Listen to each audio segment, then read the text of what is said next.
before the starry threshold of Jove's court my mansion is, where those immortal shapes of bright aerial spirits live insphered in regions mild of calm and serene air, above the smoke and stir of this dim spot which men call earth, and with low-thoughted care confined and pestered in this pinfold here, strive to keep up a frail and feverish being, unmindful of the crown that virtue gives after this mortal change to her true servants amongst the enthroned gods on sainted seats. Yet some there be that by due steps aspire to lay their just hands on that golden key that opes the palace of eternity. To such my errand is, and but for such I would not soil these pure ambrosial weeds with the rank vapours of this sin-worn mould. But to my task.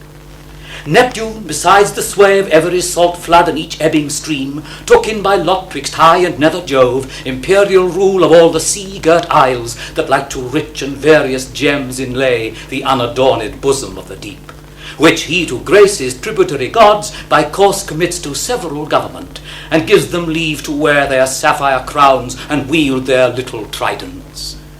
But this isle, the greatest and the best of all the main, he quarters to his blue-haired deities, and all this tract that fronts the falling sun, a noble peer of mickle trust and power has in his charge, with tempered awe to guide an old and haughty nation proud in arms, where his fair offspring, nursed in princely law, are coming to attend their father's state and new entrusted sceptre, but their way lies through the perplexed paths of this drear wood, the nodding horror of whose shady brows threats the forlorn and wandering passenger.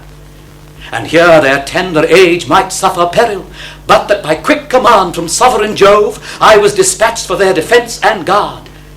And listen why. For I will tell ye now what never yet was heard in tale or song, from old or modern bard in hall or bower. Bacchus, that first from out the purple grape crushed the sweet poison of misused wine, after the Tuscan mariners transformed, coasting the Tyrrhene shore as the winds listed, on Circe's island fell. Who knows not Circe, the daughter of the sun, whose charmed cup, whoever tasted, lost his upright shape, and downward fell into a grovelling swine. This nymph that gazed upon his clustering locks, with ivy berries wreathed, and his blithe youth, had by him, ere he parted thence, a son, much like his father, but his mother more, whom therefore she brought up, and Comus named, who ripe and frolic of his full-grown age, roving the Celtic and Iberian fields, at last betakes him to this ominous wood, and in thick shelter of black shades embowered, excels his mighty art, offering to every weary traveller his orient liquor in a crystal glass, to quench the drouth of Phoebus, which as they taste, for most do taste through fond intemperate thirst, soon as the potion works, their human countenance, the express resemblance of the gods, is changed into some brutish form of wolf or bear or ounce or tiger, hog or bearded goat, all other parts remaining as they were, and they, so perfect is their misery, not once perceive their foul disfigurement, but boast themselves more comely than before, and all their friends and native home forget, to roll with pleasure in a sensual sty. Therefore, when any favoured of high Jove chances to pass through this adventurous glade, swift as the sparkle of a glancing star, I shoot from heaven to give him safe convoy, as now I do. But first I must put off these my sky robes spun out of iris woof, and take the weeds and likeness of a swain that to the service of this house belongs, who with his soft pipe and smooth ditted song well knows to still the wild winds when they roar, and hush the waving woods, nor of less faith, and in this office of his mountain watch likeliest and nearest to the present aid of this occasion. But I hear the tread of hateful steps. I must be viewless now.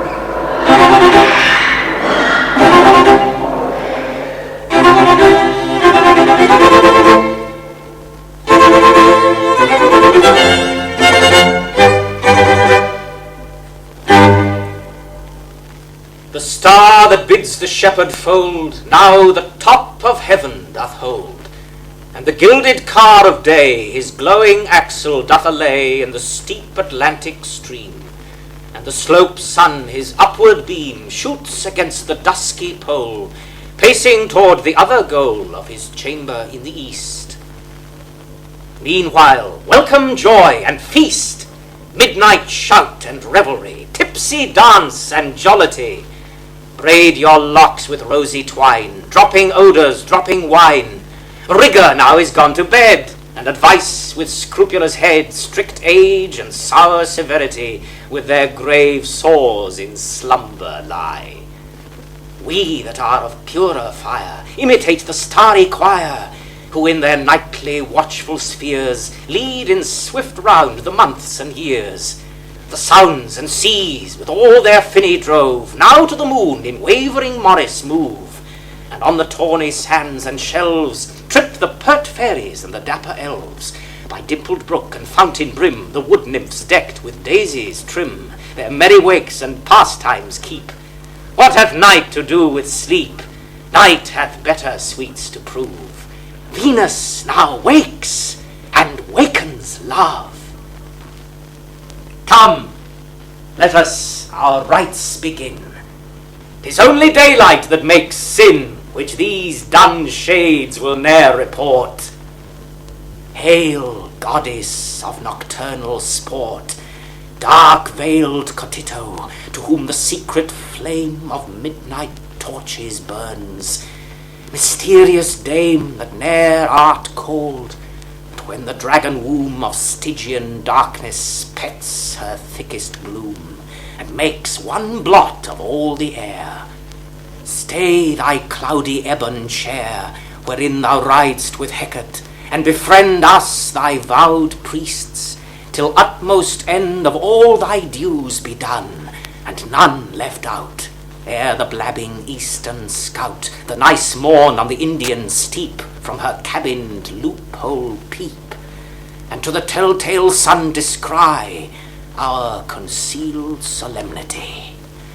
Come, knit hands and beat the ground in a light fantastic round.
Near about this ground.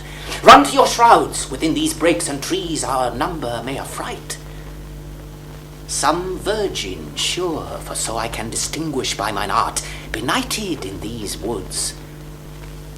Now to my charms and to my wily trains I shall ere long be well stocked with as fair a herd as grazed about my mother Circe. Thus I hurl my dazzling spell the spongy air of power to cheat the eye with blear illusion, and give it false presentments, lest the place and my quaint habits breed astonishment, and put the damsel to suspicious flight, which must not be, for that's against my course.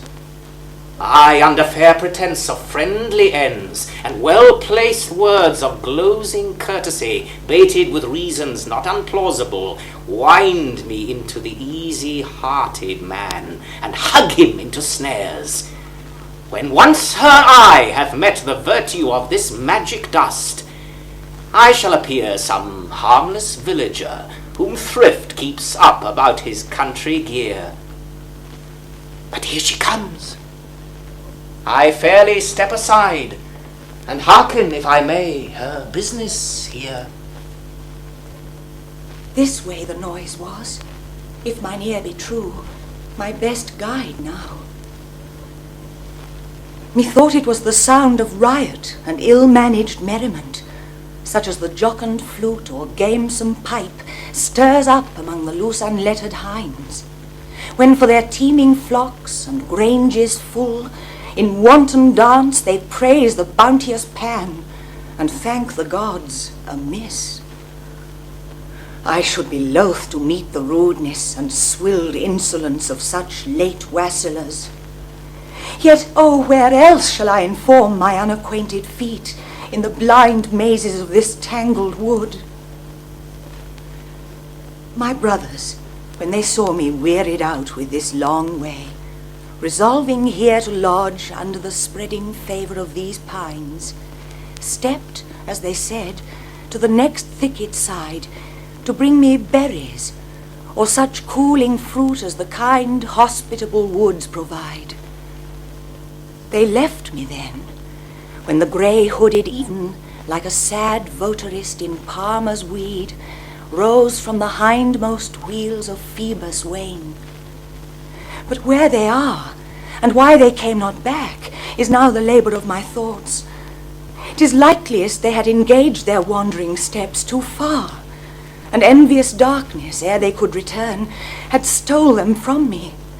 Else, O thievish night, why shouldst thou, but for some felonious end, in thy dark lantern thus close up the stars that nature hung in heaven, and filled their lamps with everlasting oil, to give due light to the misled and lonely traveller? This is the place, as well as I may guess, whence even now the tumult of loud mirth was rife and perfect in my listening ear. Yet naught but single darkness do I find. What might this be? 1,000 fantasies begin to throng into my memory, of calling shapes and beckoning shadows dire, and airy tongues that syllable men's names on sands and shores and desert wildernesses. These thoughts may startle well, but not astound the virtuous mind that ever walks attended by a strong-siding champion, conscience. O welcome, pure-eyed faith, white-handed hope, thou hovering angel girt with golden wings, and thou unblemished form of chastity. I see ye visibly, and now believe that he, the supreme good, to whom all things ill are but as slavish officers of vengeance, would send a glistering guardian, if need were, to keep my life and honour unassailed. Was I deceived, or did a sable cloud turn forth her silver lining on the night? I did not err. There does a sable cloud turn forth her silver lining on the night, and casts a gleam over this tufted grove. I cannot hallow to my brothers, but such noise as I can make to be heard farthest I'll venture, for my new enlivened spirits prompt me, and they perhaps are not far off.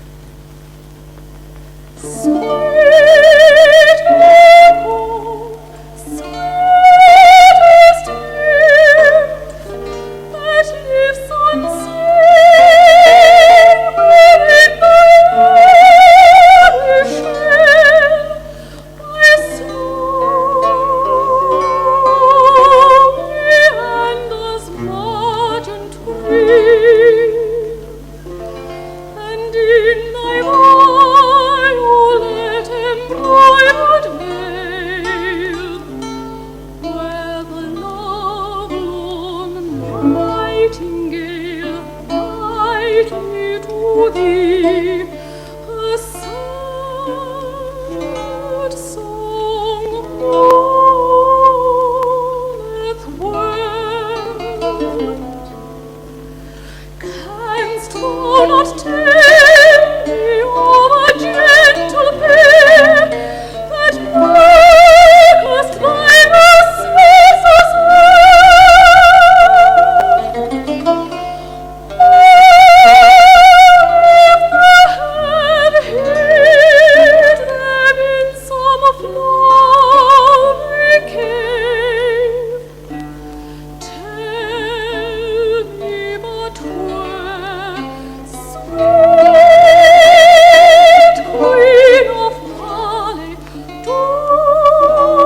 any mortal mixture of earth's mould breathe such divine, enchanting ravishment? Sure something holy lodges in that breast, and with these raptures moves the vocal air to testify his hidden residence. How sweetly did they float upon the wings of silence, through the empty vaulted night, at every fall smoothing the raven down of darkness, till it smiled. I have oft heard my mother Circe with the sirens three, amidst the flowery kirtled Naiades, culling their potent herbs and baleful drugs, who, as they sung, would take the prisoned soul and lap it in Elysium. Scylla wept, and chid her barking waves into attention, and fell Charybdis murmured soft applause. Yet they in pleasing slumber lulled the sense, and in sweet madness robbed it of itself. But such a sacred and home-felt delight, such sober certainty of waking bliss, I never heard till now. I'll speak to her, and she shall be my queen. Hail, foreign wonder, whom certain these rough shades did never breed, unless the goddess that in rural shrine dwellst here with Pan or Sylvan, by blessed song, forbidding every bleak unkindly fog to touch the prosperous growth of this tall wood. Nay, gentle shepherd, ill is lost that praise that is addressed to unattending ears. Not any boast of skill, but extreme shift how to regain my severed company, compelled me to awake the courteous echo, to give me answer from her mossy couch. What chance, good lady, hath bereft you thus? Dim darkness and this leafy labyrinth. Could that divide you from near ushering guides? They left me weary on a grassy turf. By falsehood or discourtesy, or why? To seek i' the valley some cool friendly spring. And left your fair side all unguarded, lady? They were but twain, and purposed quick return. Perhaps forestalling night prevented them. How easy my misfortune is to hit. Imports their loss beside the present need? No less than if I should my brothers lose. Were they of manly prime or youthful bloom? As smooth as Hebe's their unrazored lips. Two such I saw. What time the laboured ox in his loose traces from the furrow came, and the swinked hedger at his supper sat. I saw them under a green mantling vine that crawls along the side of yon small hill, plucking ripe clusters from the tender shoots. Their port was more than human as they stood. I took it for a fairy vision of some gay creatures of the element that in the colours of the rainbow live and play the plighted clouds. I was awestruck, and as I passed I worshipped. If those you seek, it were a journey like the path to heaven to help you find them. Gentle villager, what readiest way would bring me to that place? Due west it rises from Shrubby Point. To find out that, good shepherd, I suppose, in such a scant allowance of starlight, would overtask the best land pilot's art, without the sure guess of well-practiced feet. I know each lane and every alley green, dingle or bushy dell of this wild wood, and every bosky bourne from side to side, my daily walks and ancient neighbourhood. And if your stray attendants be yet lodged, or shroud within these limits, I shall know ere morrow wake, or the low-roosted lark from her thatched pallet rouse. If otherwise, I can conduct you, lady, to a low but loyal cottage, where you may be safe till further quest. Shepherd, I take thy word, and trust thy honest offered courtesy, which oft is sooner found in lowly sheds with smoky rafters, than in tapestry halls and courts of princes, where it first was named, and yet is most pretended. In a place less warranted than this, or less secure, I cannot be, that I should fear to change it. I me blessed Providence, and square my trial to my proportioned strength. Shepherd, Lead on. Unmuffle, ye faint stars, and thou, fair moon, that won'tst to love the traveller's benison, stoop thy pale visage through an amber cloud and disinherit chaos that reigns here in double night of darkness and of shades. Or, if your influence be quite dammed up with black usurping mists, some gentle taper, though a rush candle from the wicker hole of some clay habitation, visit us with thy long-levelled rule of streaming light, and thou shalt be our star of Arcady or Tyrian cynosure. Or if our eyes be barred that happiness, might we but hear the folded flocks penned in their wattled coats, or sound of pastoral reed with oaten stops, or whistle from the lodge, or village cock count the night watches to his feathery dames, 'twould be some solace yet, some little cheering in this close dungeon of innumerous boughs. But oh, that hapless virgin, our lost sister, where may she wander now? Whether betake her from the chill dew amongst rude burrs and thistles? Perhaps some cold bank is her bolster now, or 'gainst the rugged bark of some broad elm leans her unpillowed head fraught with sad fears. What if in wild amazement and affright, or while we speak, within the direful grasp of savage hunger or of savage heat? Peace, brother. Be not over-exquisite to cast the fashion of uncertain evils. For grant they be so, while they rest unknown, what need a man forestall his date of grief, and run to meet what he would most avoid? Or if they be but false alarms of fear, how bitter is such self-delusion! I do not think my sister so to seek, or so unprincipled in virtue's book, and the sweet peace that goodness bosoms ever, as that the single want of light and noise, not being in danger, as I trust she is not, could stir the constant mood of her calm thoughts, and put them into misbecoming plight. Virtue could see to do what virtue would, by her own radiant light, though sun and moon were in the flat sea sunk. And wisdom's self oft seeks to sweet retired solitude, where with her best nurse, contemplation, she plumes her feathers and lets grow her wings, that in the various bustle of resort were all too ruffled and sometimes impaired. He that has light within his own clear breast may sit at the centre and enjoy bright day. But he that hides a dark soul and foul thoughts, benighted walks under the midday sun, himself is his own dungeon. 'Tis most true that musing meditation most affects the pensive secrecy of desert cell, far from the cheerful haunt of men and herds, and sits as safe as in a senate house. For who would rob a hermit of his weeds, his few books, or his beads, or maple dish, or do his grey hairs any violence? But beauty, like the fair Hesperian tree, laden with blooming gold, had need the guard of dragon watch with unenchanted eye to save her blossoms and defend her fruit from the rash hand of bold incontinence.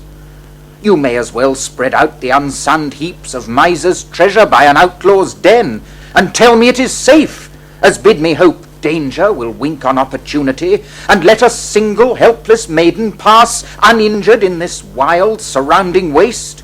Of night or loneliness it recks me not. I fear the dread events that dog them both, lest some ill-greeting touch attempt the person of our unowned sister.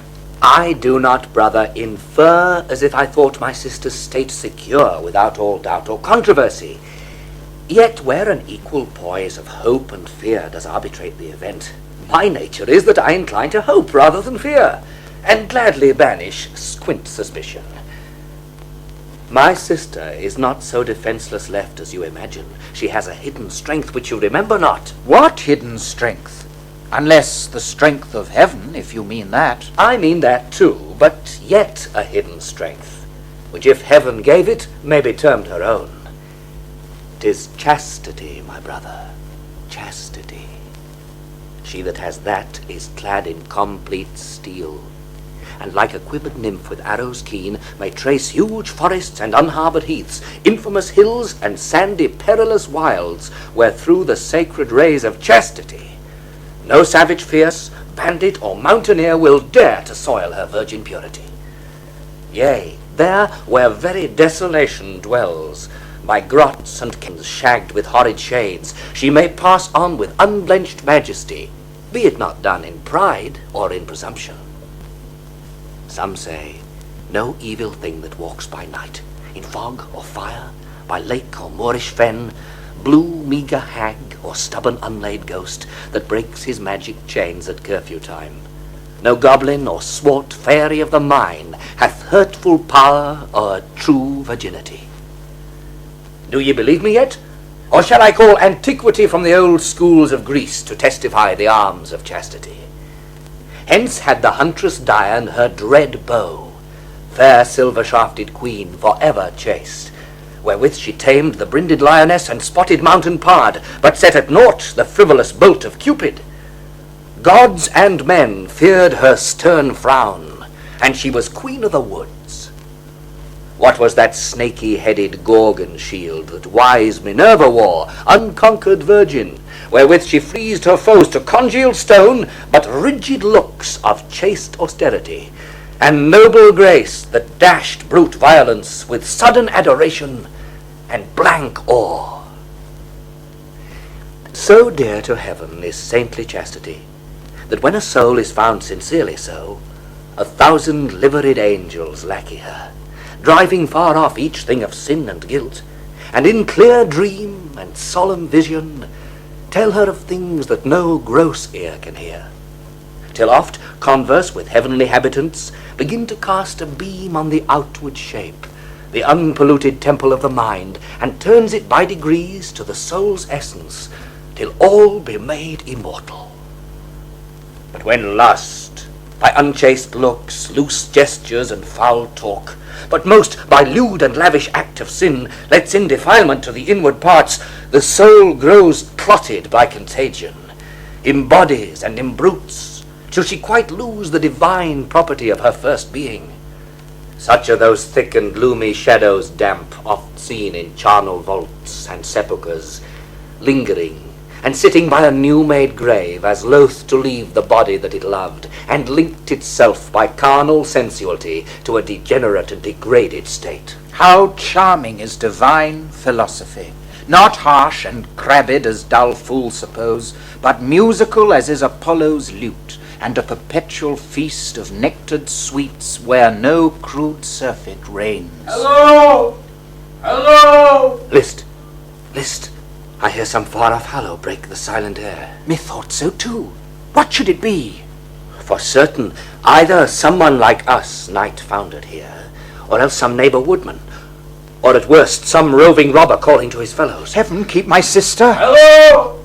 Hello! Again, again, and near.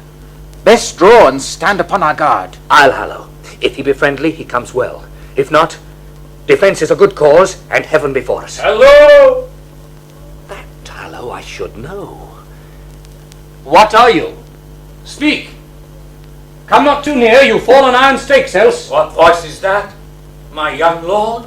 Speak again. Oh, brother, 'tis my father, Shepherd, sure. Verses, whose artful strains have oft delayed the huddling brook to hear his madrigal, and sweetened every musk rose of the dale. How camest thou here, good swain? Hath any ram slipped from the fold, or young kid lost his dam, or straggling wether the pent flock forsook?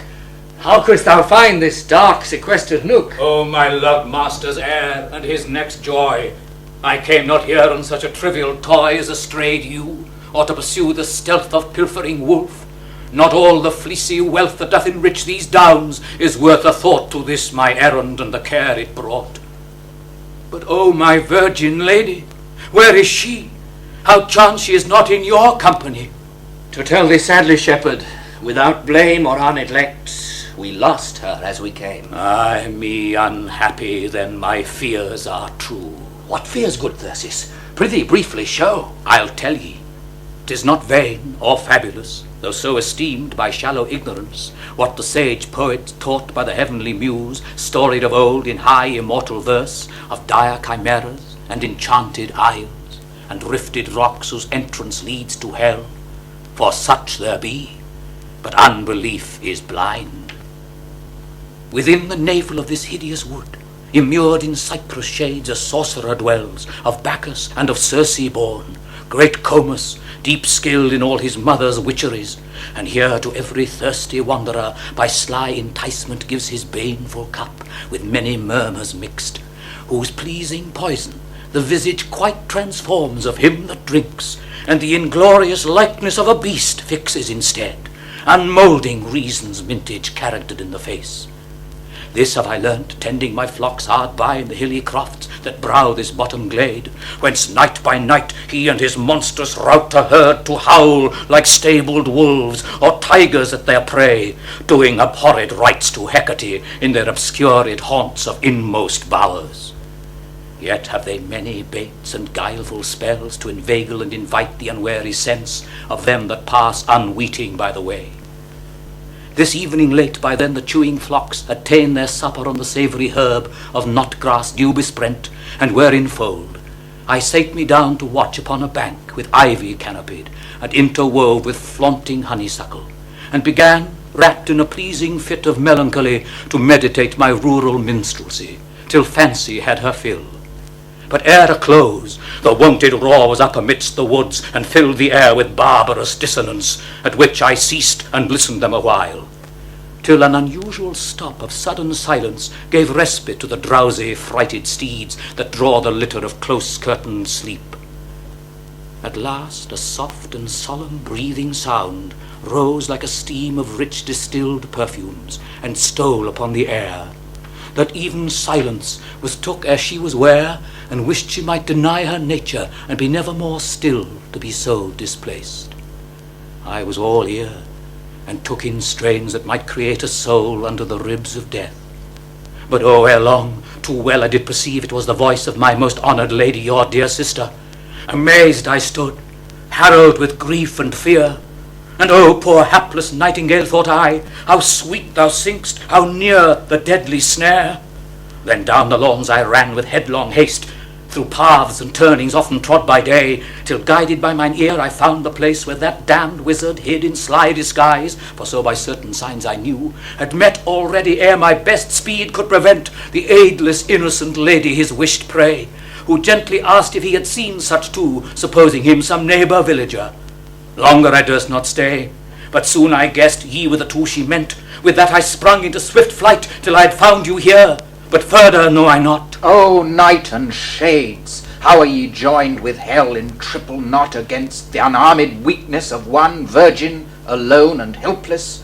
Is this the confidence you gave me, brother? Yes, and keep it still. Lean on it safely. Not a period shall be unsaid for me. Against the threats of malice or of sorcery, or that power which erring men call chance, this I hold firm. Virtue may be assailed, but never hurt, surprised by unjust force, but not enthralled. Yea, even that which mischief meant most harm shall in the happy trial prove most glory. But evil on itself shall back recoil, and mix no more with goodness.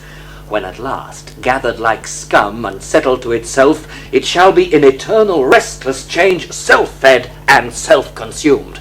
If this fail, the pillared firmament is rottenness, and earth's base built on stubble. But come, let's on. Against the opposing will and arm of heaven may never this just sword be lifted up. But for that damned magician, let him be girt with all the grisly legions that troop under the sooty flag of Acheron, harpies and hydras, or all the monstrous forms twixt Africa and Ind. I'll find him out, and force him to restore his purchase back, or drag him by the curls to a foul death, cursed as his life. Alas, good venturous youth, I love thy courage yet and bold emprise, but here thy sword can do thee little stead. Far other arms and other weapons must be those that quell the might of hellish charms. He with his bare wand can unthread thy joints and crumble all thy sinews.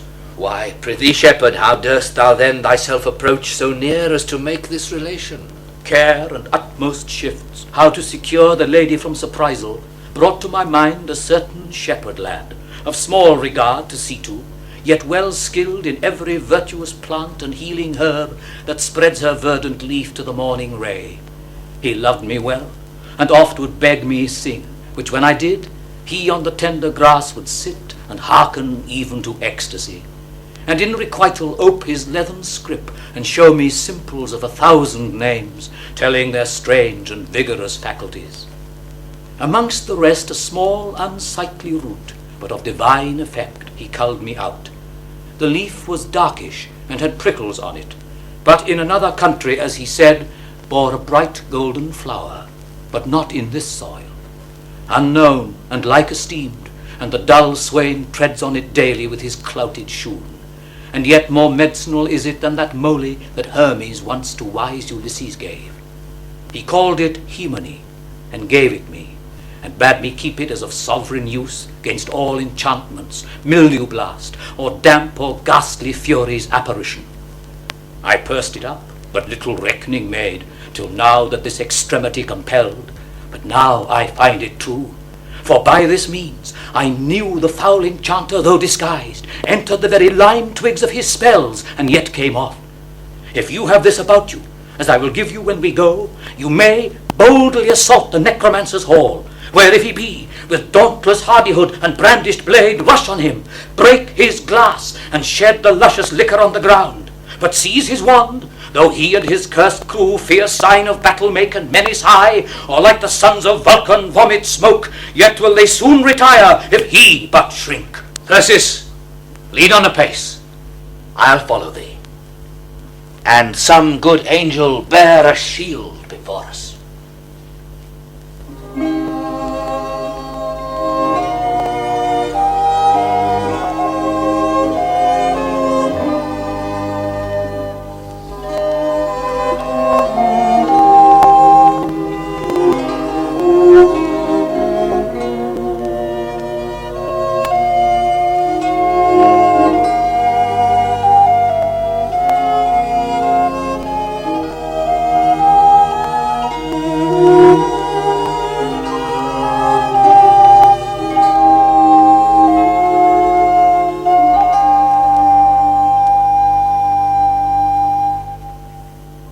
Lady, sit!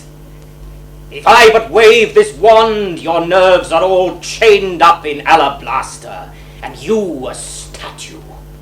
Or as Daphne was, root-bound that fled Apollo. Fool, do not boast. Thou canst not touch the freedom of my mind with all thy charms, although this corporal rind thou hast immanacled, while heaven sees good. Why are you vexed, lady? Why do you frown?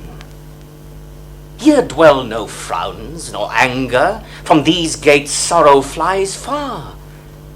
See, here be all the pleasures that fancy can beget on youthful thoughts, when the fresh blood grows lively and returns brisk as the April buds in primrose season. And first behold this cordial julep here, that flames and dances in his crystal bounds, with spirits of balm and fragrant syrups mixed. Not that Nepenthes which the wife of Thone in Egypt gave to Jove-born Helena is of such power to stir up joy as this, to life so friendly or so cool to thirst.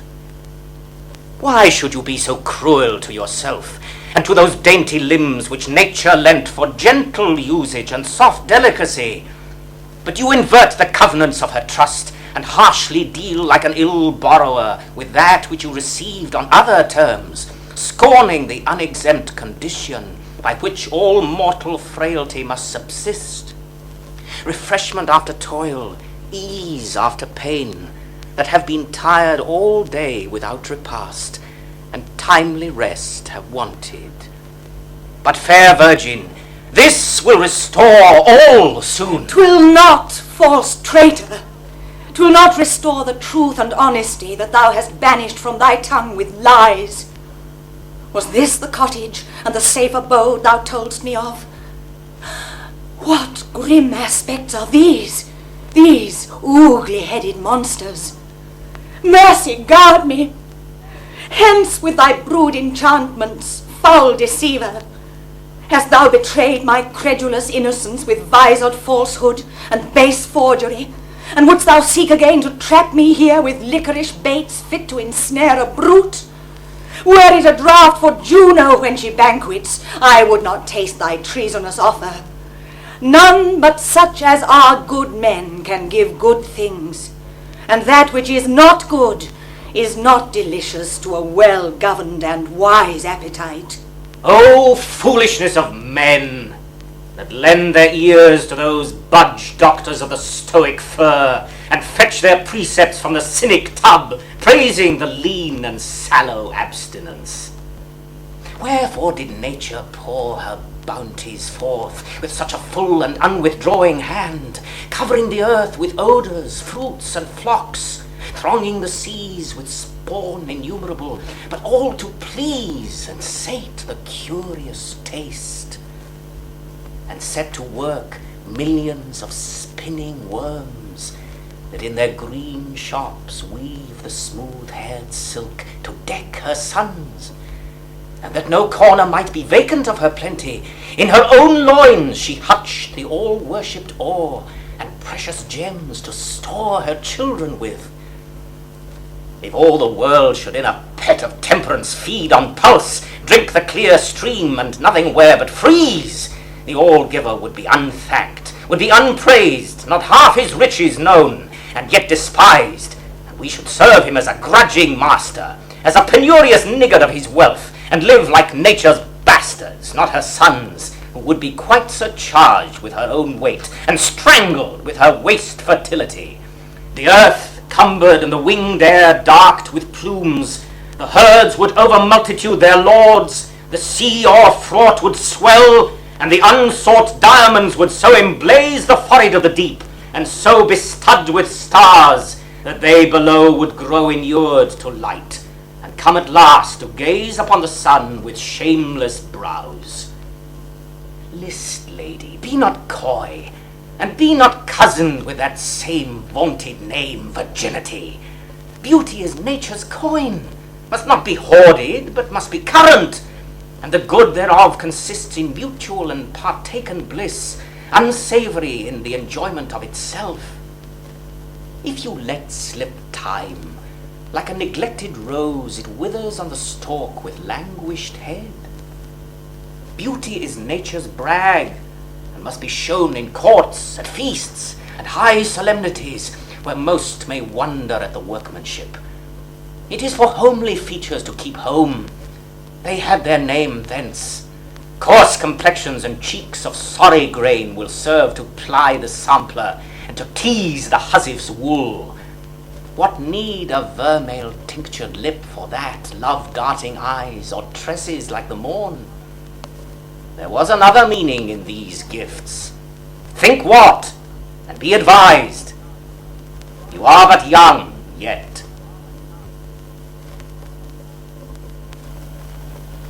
I had not thought to have unlocked my lips in this unhallowed air, but that this juggler would think to charm my judgment as mine eyes, obtruding false rules pranked in reason's garb. I hate when vice can bolt her arguments, and virtue has no tongue to check her pride. Impostor! Do not charge most innocent nature, as if she would her children should be riotous with her abundance. She, good cateress, means her provision only to the good that live according to her sober laws, and holy dictate of spare temperance. If every just man that now pines with want had but a moderate and beseeming share of that which lewdly pampered luxury now heaps upon some few with vast excess, nature's full blessings would be well dispensed in unsuperfluous even proportion, and she no whit encumbered with her store, and then the giver would be better thanked, his praise due paid. For swinish gluttony ne'er looks to heaven amidst his gorgeous feast, but with besotted base ingratitude crams and blasphemes his feeder. Shall I go on, or have I said enough? To him that dares arm his profane tongue with contemptuous words against the sun-clad power of chastity, fain would I something say, yet to what end? Thou hast nor ear nor soul to apprehend the sublime notion and high mystery that must be uttered to unfold the sage and serious doctrine of virginity. And thou art worthy that thou shouldst not know more happiness than this thy present lot. Enjoy your dear wit and gay rhetoric that hath so well been taught her dazzling fence. Thou art not fit to hear thyself convinced. Yet, should I try, the uncontrolled worth of this pure cause would kindle my rapt spirit to such a flame of sacred vehemence that dumb things would be moved to sympathize, and the brute earth would lend her nerves and shake till all thy magic structures, reared so high, were shattered into heaps o'er thy false head. She fables not. I feel that I do fear her words set off by some superior power, and though not mortal, yet a cold, shuddering dew dips me all o'er, as when the wrath of Jove speaks thunder and the chains of Erebus to some of Saturn's crew. I must dissemble and try her yet more strongly. Come no more! This is mere moral babble, and direct against the canon laws of our foundation. I must not suffer this, yet 'tis but the lees and settlings of a melancholy blood. But this will cure all straight. One sip of this will bathe the drooping spirits in delight beyond the bliss of dreams. Be wise and taste.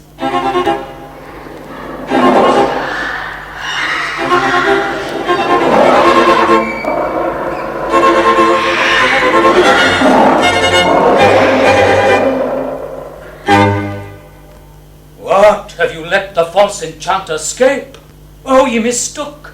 Ye should have snatched his wand and bound him fast. Without his rod reversed and backward mutters of dissevering power, we cannot free the lady that sits here in stony fetters fixed and motionless. Yet stay, be not disturbed. Now I bethink me, some other means I have that may be used, which once of Meliboeus old I learnt, the soothest shepherd that e'er piped on plains.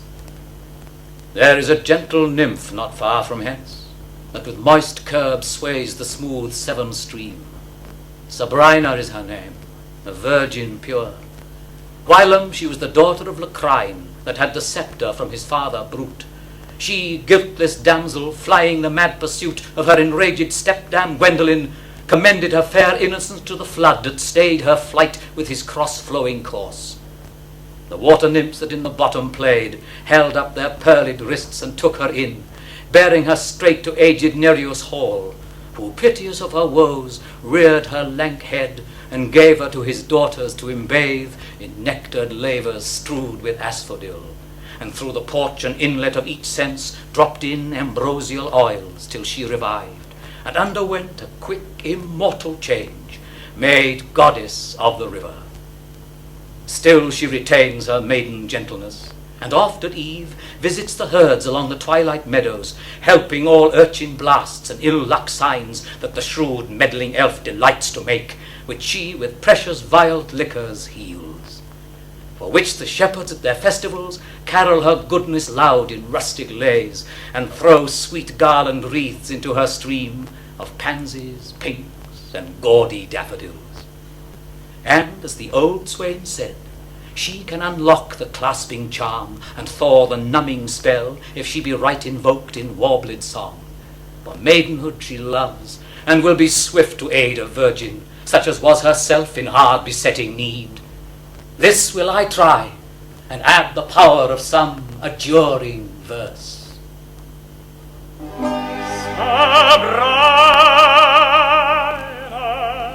Sabrina fair, listen where thou'rt sitting, under the glassy cool translucent wave, in twisted braids of lilies knitting the loose train of thy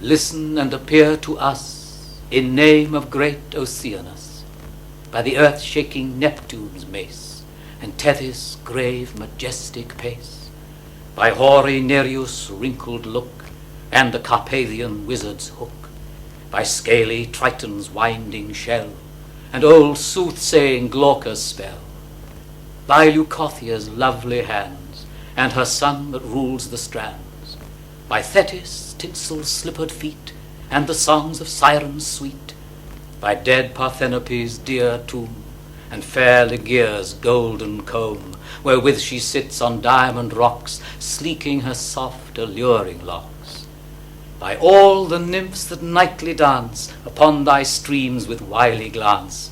Rise, rise, and heave thy rosy head from thy coral-paven bed, and bridle in thy headlong wave, till thou our summons answered have.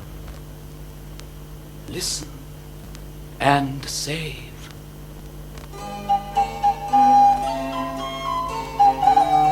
By the rushy fringed bank, where grows the willow and the osier tank, my sliding chariot stays, fixed with agate and the azure sheen of turquoise blue and emerald green, that in the channel strays.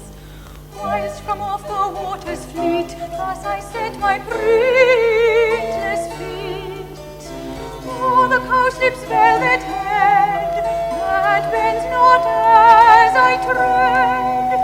Gentle swain, at thy request, I am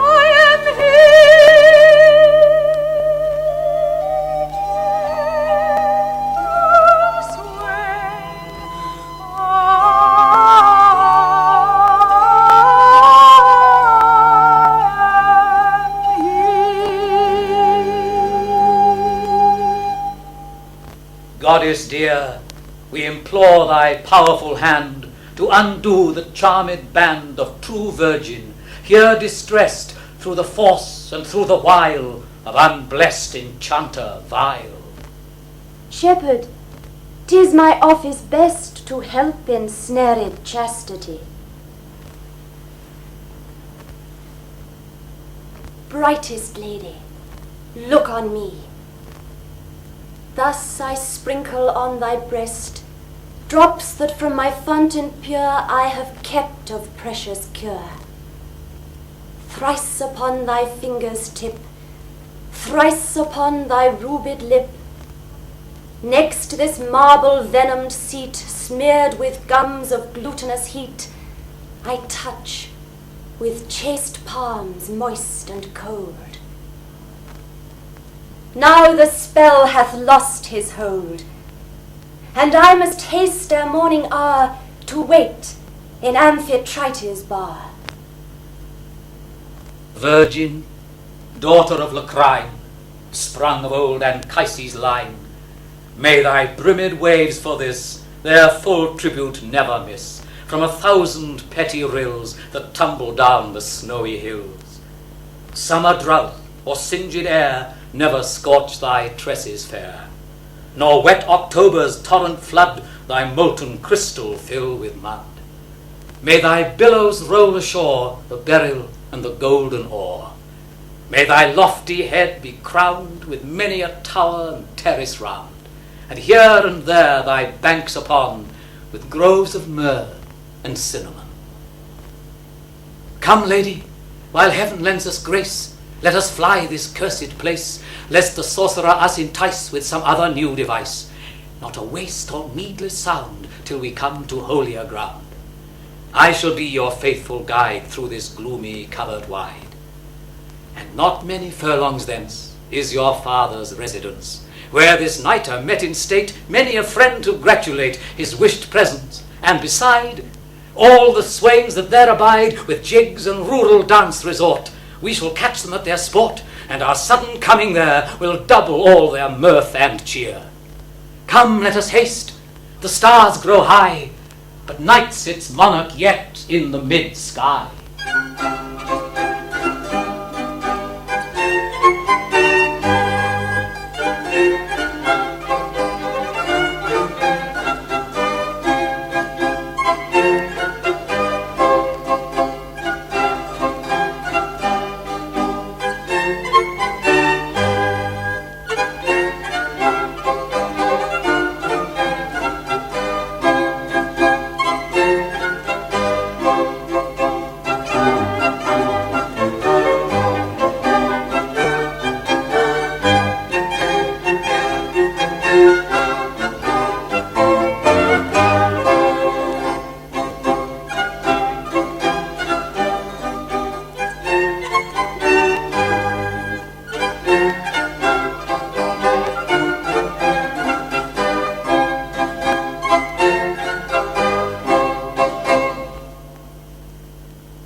Back, shepherds, back, enough your play, till the next sunshine honey day.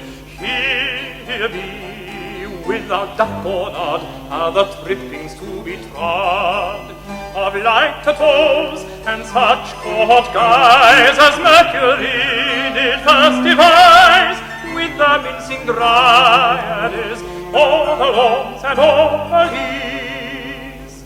O the Lord and Lady bright, I have brought you new delight. Here behold, so goodly grown, 3 fair branches of your own, and have timely tried the youth, the faith, the patience, and the truth, and sent them here to harder saints with a crown of deathless praise, to triumphing victorious dance, ostensual folly and intemperance.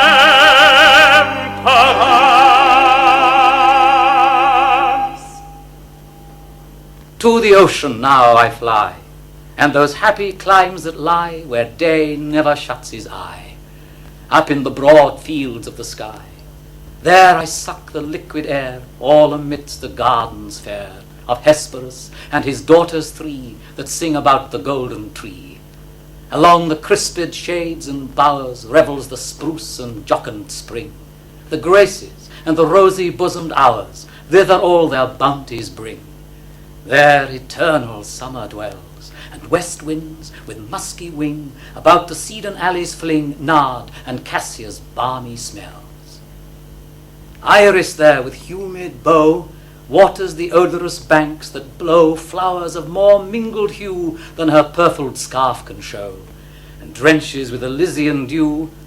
List mortals, if your ears be true, beds of hyacinth and roses, where young Adonis oft reposes, waxing well of his deep wound in slumber soft, and on the ground sadly sits the Assyrian queen. But far above in spangled sheen, celestial Cupid, her famed son advanced, holds his dear Psyche sweet entranced, after her wandering labours long, till free consent the gods among make her his eternal bride, and from her fair unspotted side 2 blissful twins are to be born, youth and joy, so Jove hath sworn.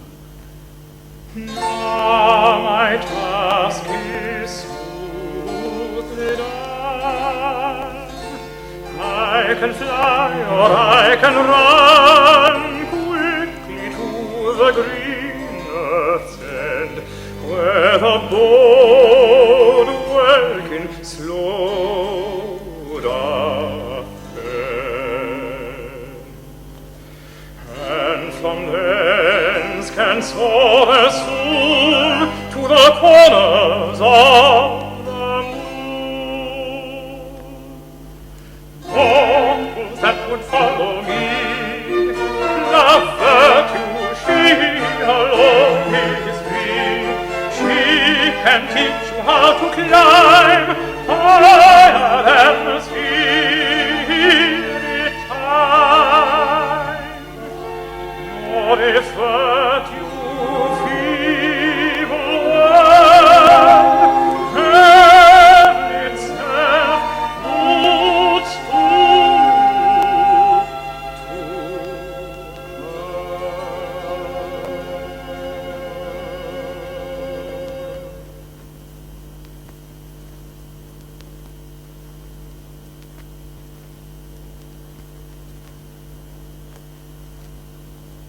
A little onward lend thy guiding hand to these dark steps, a little further on, for yonder bank hath choice of sun or shade, There I am wont to sit, when any chance relieves me from my task of servile toil.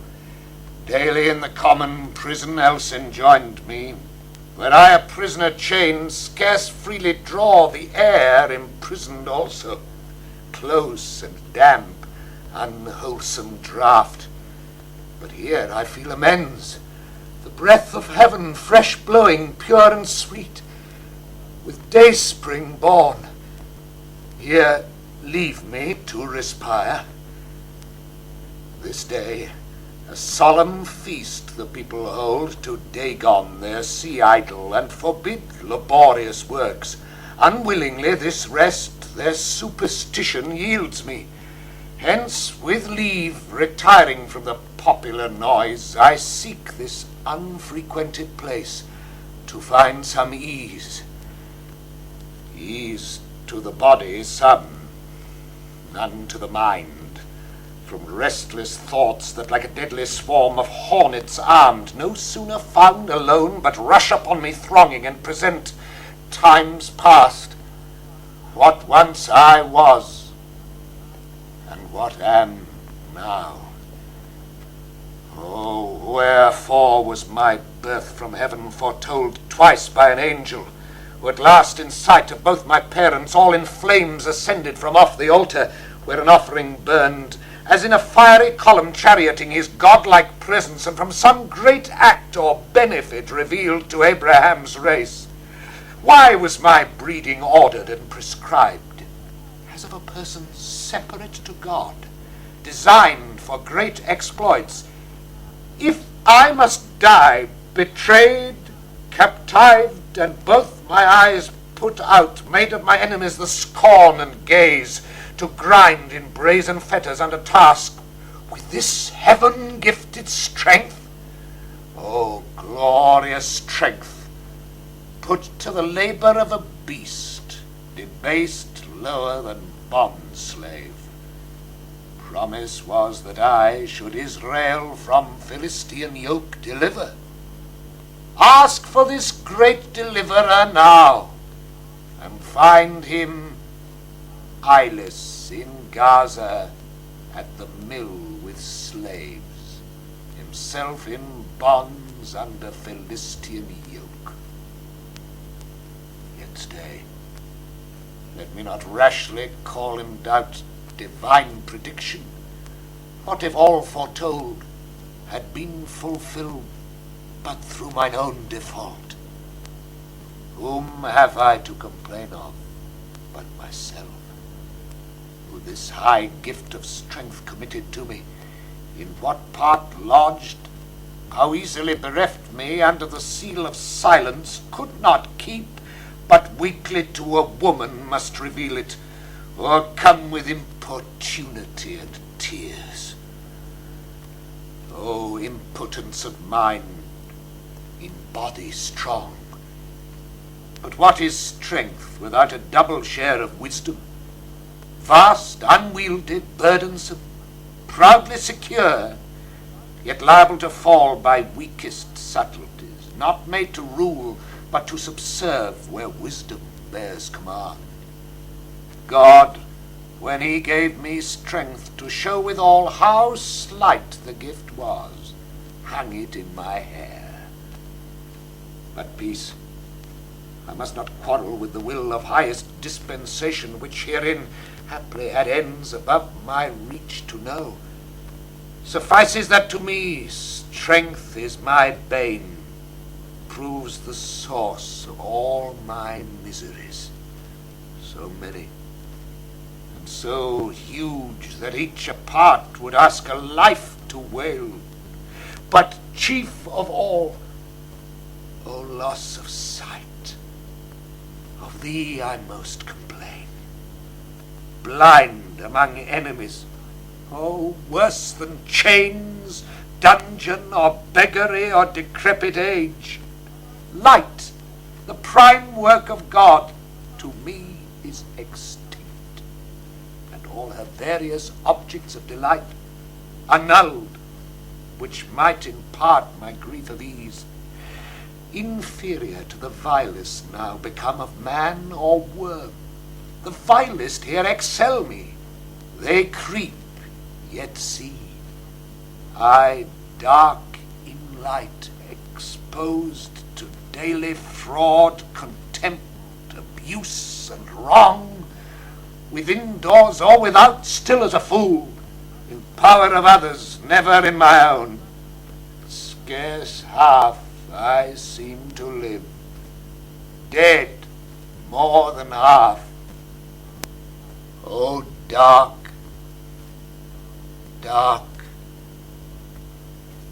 dark, amid the blaze of noon, irrecoverably dark, total eclipse, without all hope of day.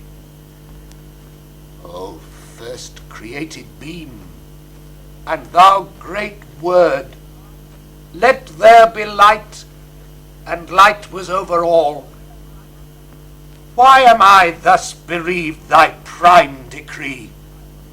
The sun to me is dark, and silent as the moon when she deserts the night hid in her vacant interlunar cave.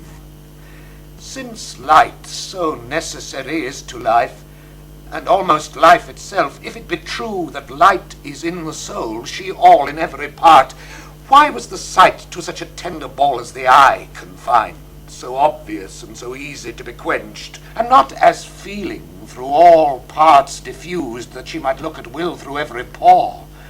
Then had I not been thus exiled from light, as in the land of darkness, yet in light, to live a life half dead, a living death, and buried, but oh, yet more miserable, myself, my sepulchre, a moving grave, buried, yet not exempt by privilege of death and burial from worst of other evils, pains and wrongs, but made hereby obnoxious more to all the miseries of life, life in captivity among inhuman foes.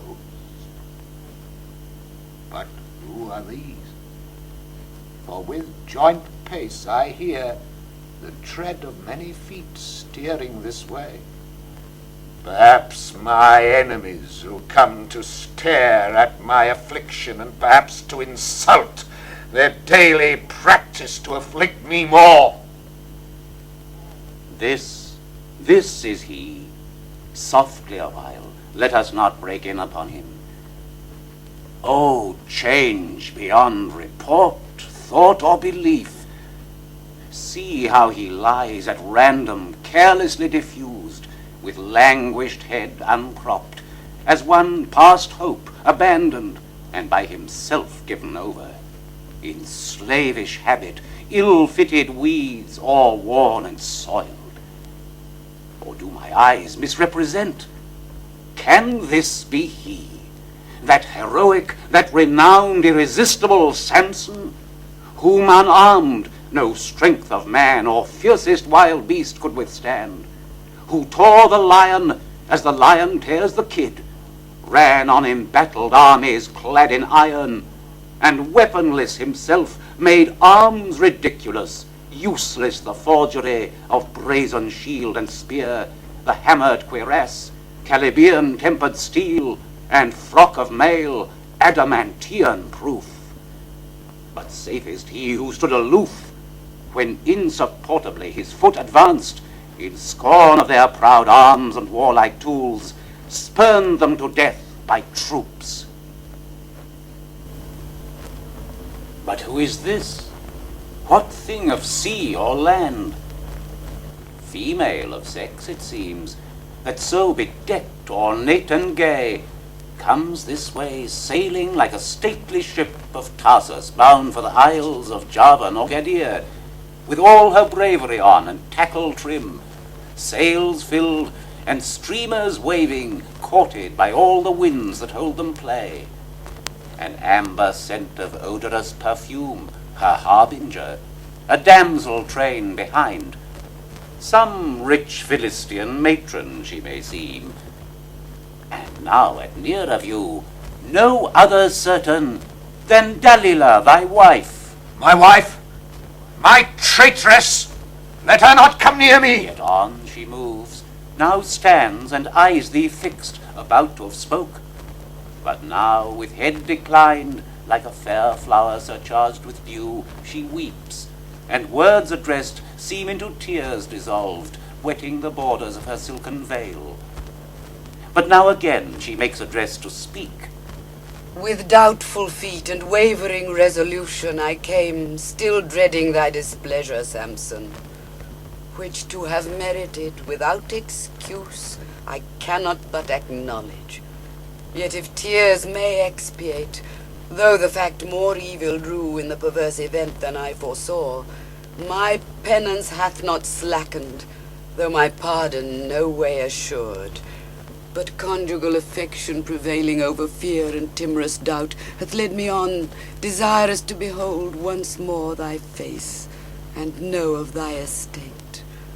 If aught in my ability may serve to lighten what thou sufferest, and appease thy mind with what amends is in my power, though late, yet in some part to recompense my rash, but more unfortunate misdeed. Out! Out, hyena! These are thy wonted arts, and arts of every woman false like thee, to break all faith, all vows, deceive, betray, then as repentant to submit, beseech, and reconcilement move with feigned remorse, confess, and promise wonders in her change, not truly penitent, but chief to try her husband how far urged his patience bears, his virtue or weakness which way to assail, then with more cautious and instructed skill again transgresses and again submits, that wisest and best men full oft beguiled, with goodness principled not to reject the penitent, but ever to forgive, are drawn to wear out miserable days entangled with a poisonous bosom snake, if not by quick destruction, soon cut off as I by thee, to ages an example. Yet hear me, Samson. Not that I endeavour to lessen or extenuate my offence, but that on the other side, if it be weighed by itself, with aggravations not surcharged, or else with just allowance counterpoised, I may, if possible, thy pardon find the easier towards me, or thy hatred less. First granting, as I do, it was a weakness in me, but incident to all our sex. Curiosity, inquisitive, importune of secrets, then with like infirmity to publium, both common female faults. Was it not weakness also to make known for importunity that is for naught, wherein consisted all thy strength and safety? To what I did thou showedst me first the way, but I to enemies revealed and should not. Nor shouldst thou have trusted that to woman's frailty. Ere I to thee, thou to thyself wast cruel. Let weakness then with weakness come to power, so near related, or the same of kind, thine forgive mine, that men may censure thine the gentler, if severely thou exact not more strength from me than in thyself was found. And what if love, which thou interpretst hate, the jealousy of love, powerful of sway in human hearts, nor less in mine towards thee, caused what I did? I saw thee mutable of fancy, feared lest one day thou wouldst leave me, as her at Dimna, sought by all means, therefore, how to endear and hold thee to me firmest. No better way I saw than by importuning to learn thy secrets, get into my power thy key of strength and safety. Thou wilt say, why then revealed? I was assured by those who tempted me that nothing was designed against thee but safe custody and hold. That made for me. I knew that liberty would draw thee forth to perilous enterprises, while I at home sat full of cares and fears, wailing thy absence in my widowed bed. Here I should still enjoy thee day and night, mine and love's prisoner, not the Philistines, whole to myself, unhazarded abroad, fearless at home of partners in my love. These reasons in love's law have passed for good, though fond and reasonless to some perhaps. And love hath oft, well-meaning, wrought much woe, yet always pity or pardon hath obtained. Be not unlike all others, not austere as thou art strong, inflexible as steel.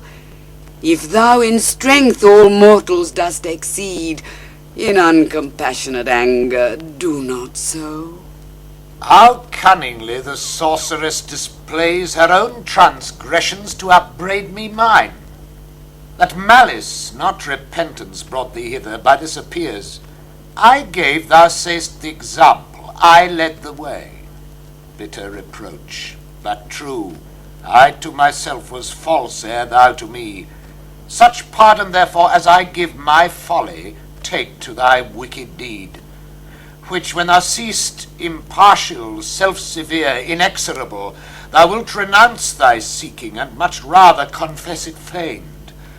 Weakness is thy excuse, and I believe it. Weakness to resist Philistian gold. If weakness may excuse, what murderer, what traitor, parricide, incestuous, sacrilegious, but may plead it? All wickedness is weakness. That plea, therefore, with God or man will gain thee no remission. But love constrained thee. Call it furious rage to satisfy thy lust. Love seeks to have love. My love, how couldst thou hope, who tookst the way to raise in me inexpiable hate, knowing as needs I must by thee betrayed? In vain thou strivest to cover shame with shame, or by evasions thy crime uncoverst more. Since thou determinest weakness for no plea in man or woman, though to thy own condemning, hear what assaults I had, what snares besides, what sieges girt me round ere I consented, which might have awed the best resolved of men, the constantest, to have yielded without blame. It was not gold as to my charge thou lay'st that wrought with me. Thou know'st the magistrates and princes of my country came in person, solicited, commanded, threatened, urged, adjured by all the bonds of civil duty and of religion, pressed how just it was, how honourable, how glorious to entrap a common enemy who had destroyed such numbers of our nation.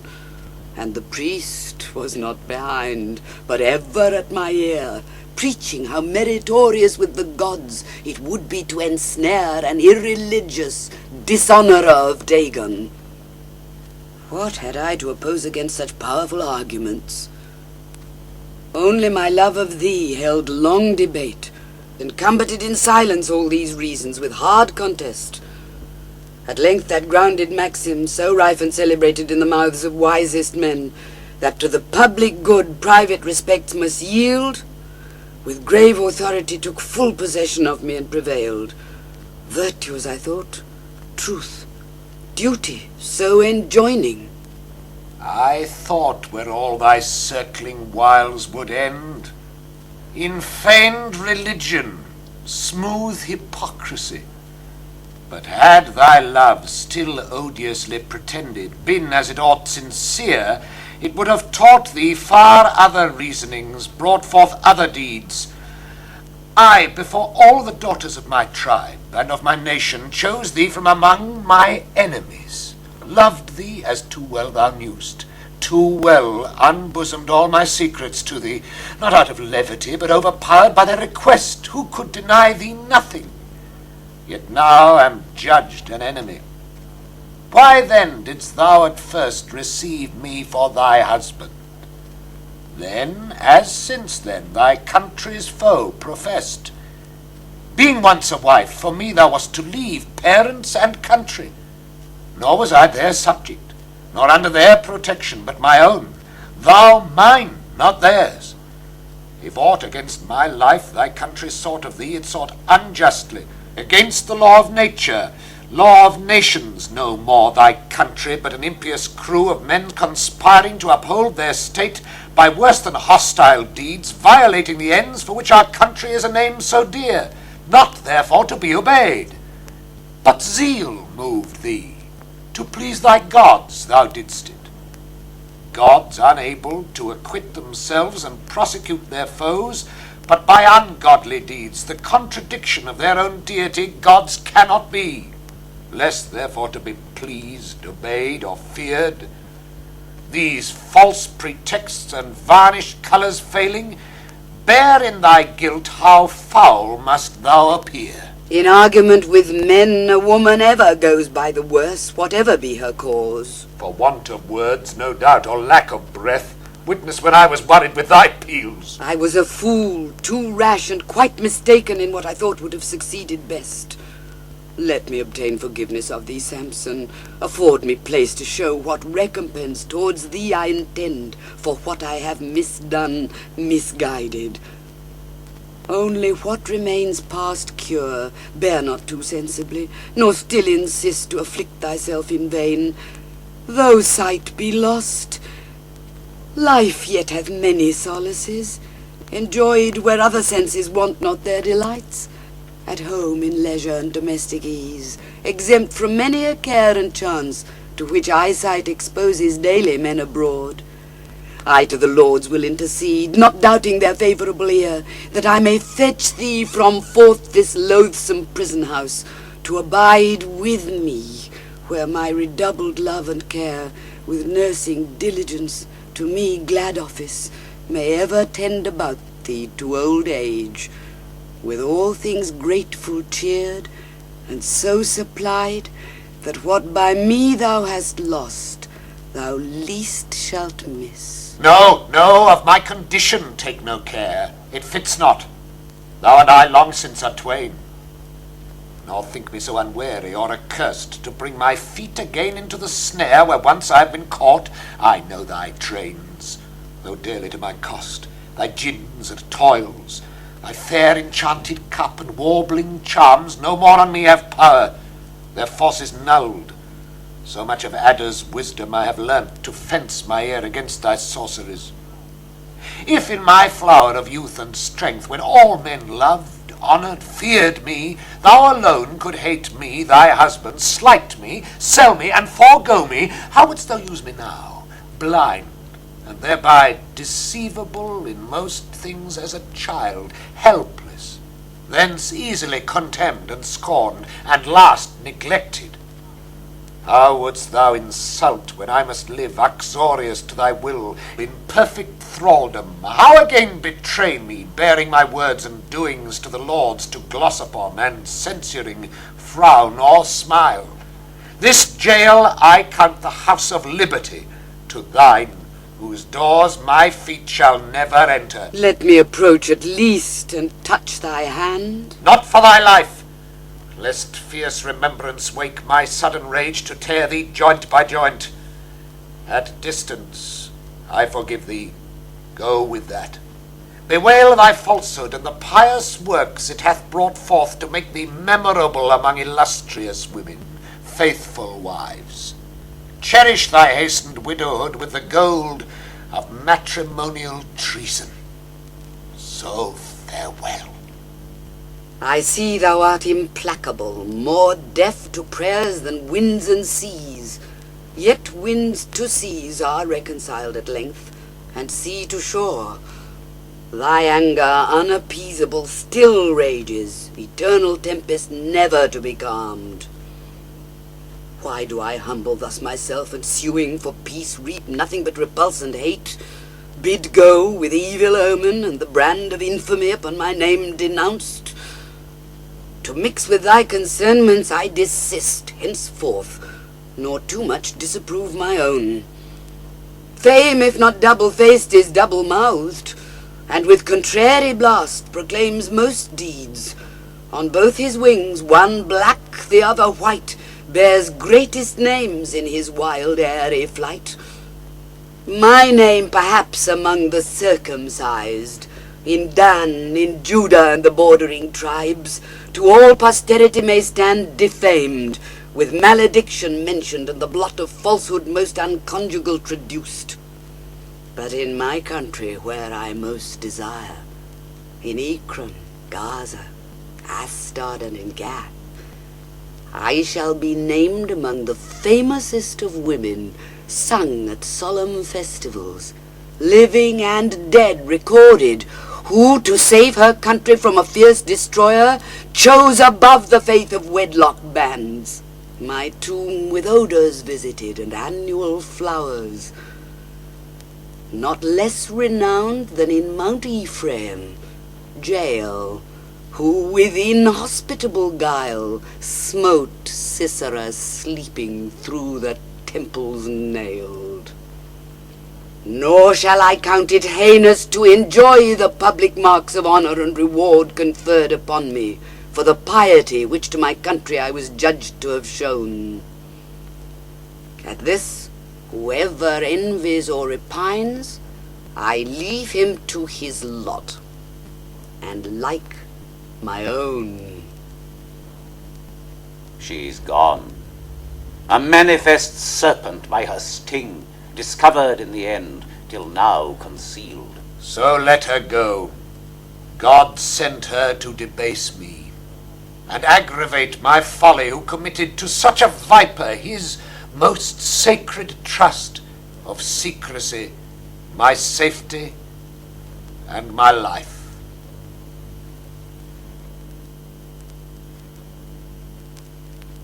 Occasions drew me early to this city, and as the gates I entered with sunrise, the morning trumpets festival proclaimed through each high street.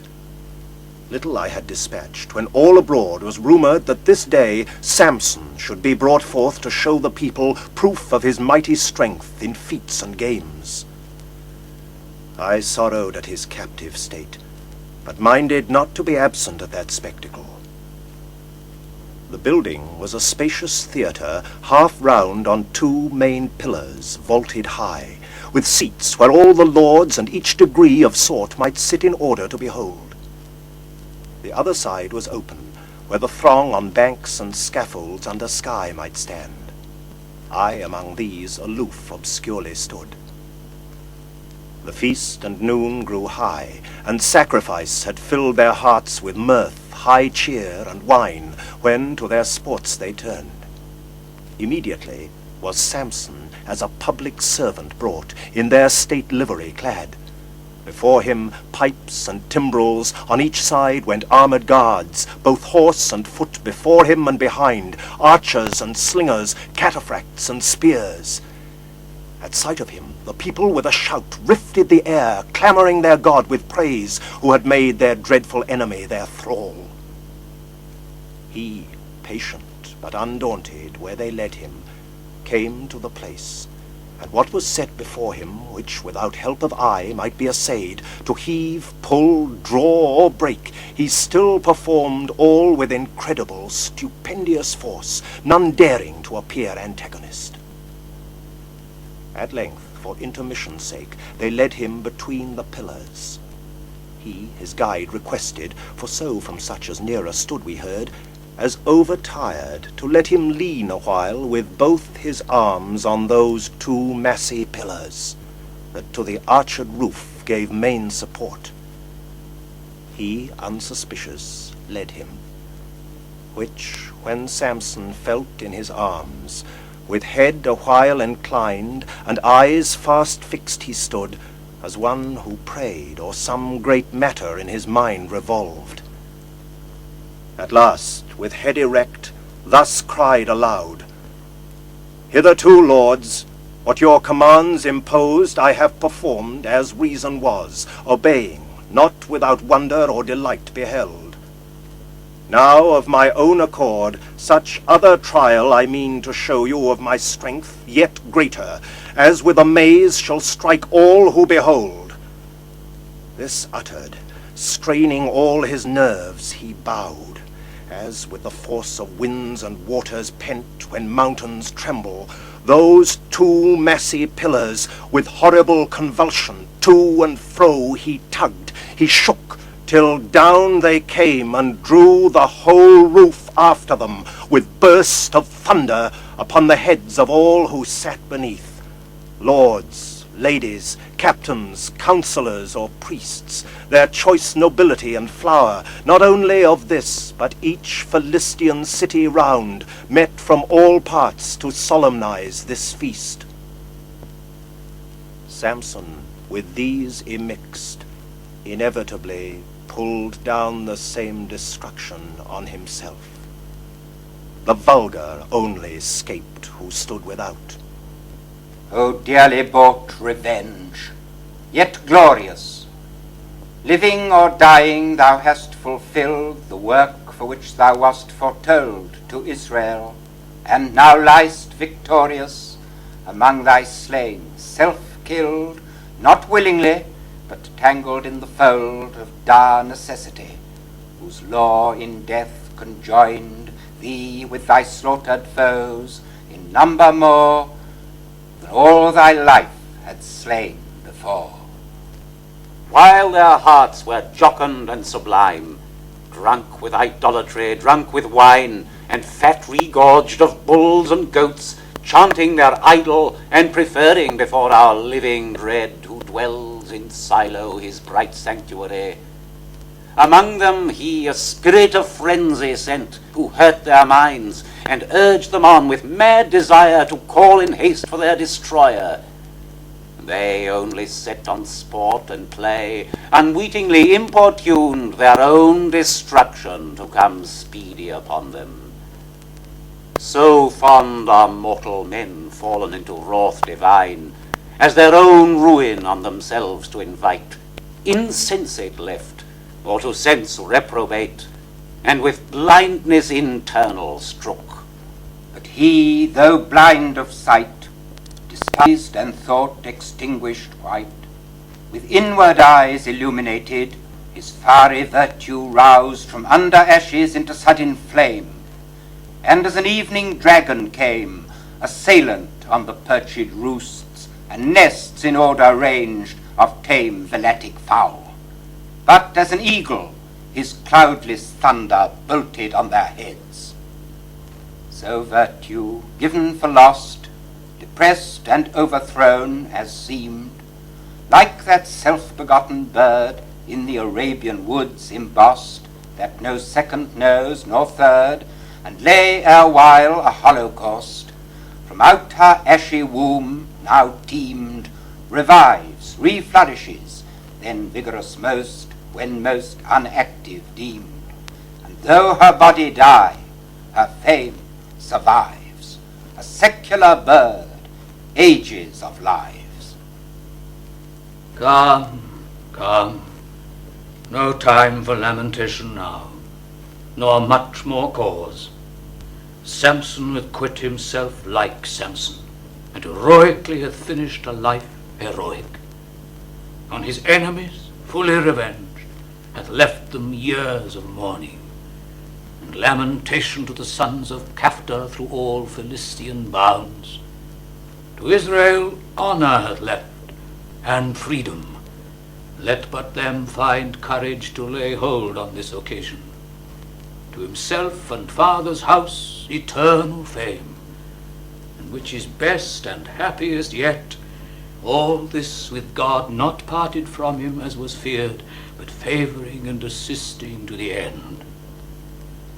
Nothing is here for tears, nothing to wail or knock the breast, no weakness, no contempt, dispraise or blame, nothing but well and fair, and what may quiet us in a death so noble.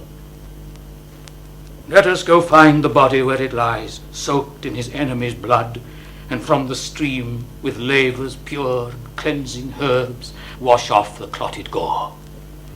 I with what speed the while, Gaza is not in plight to say us nay, will send for all my kindred, all my friends, to fetch him hence and solemnly attend, with silent obsequy and funeral train, home to his father's house.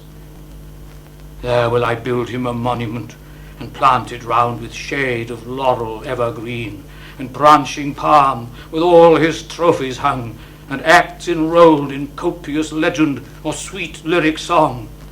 Thither shall all the valiant youth resort, and from his memory inflame their breasts to matchless valour and adventures high. The virgins also shall on feastful days visit his tomb with flowers, only bewailing his lot unfortunate in nuptial choice, from whence captivity and loss of eyes. All is best, though we oft doubt what th' unsearchable dispose of highest wisdom brings about, and ever best found in the close. Oft he seems to hide his face, but unexpectedly returns, and to his faithful champion hath in place bore witness gloriously, whence Gaza mourns, and all that band them to resist his uncontrollable intent. His servants he, with new acquist of true experience from this great event, with peace and consolation hath dismissed, and calm of mind, all passions spent.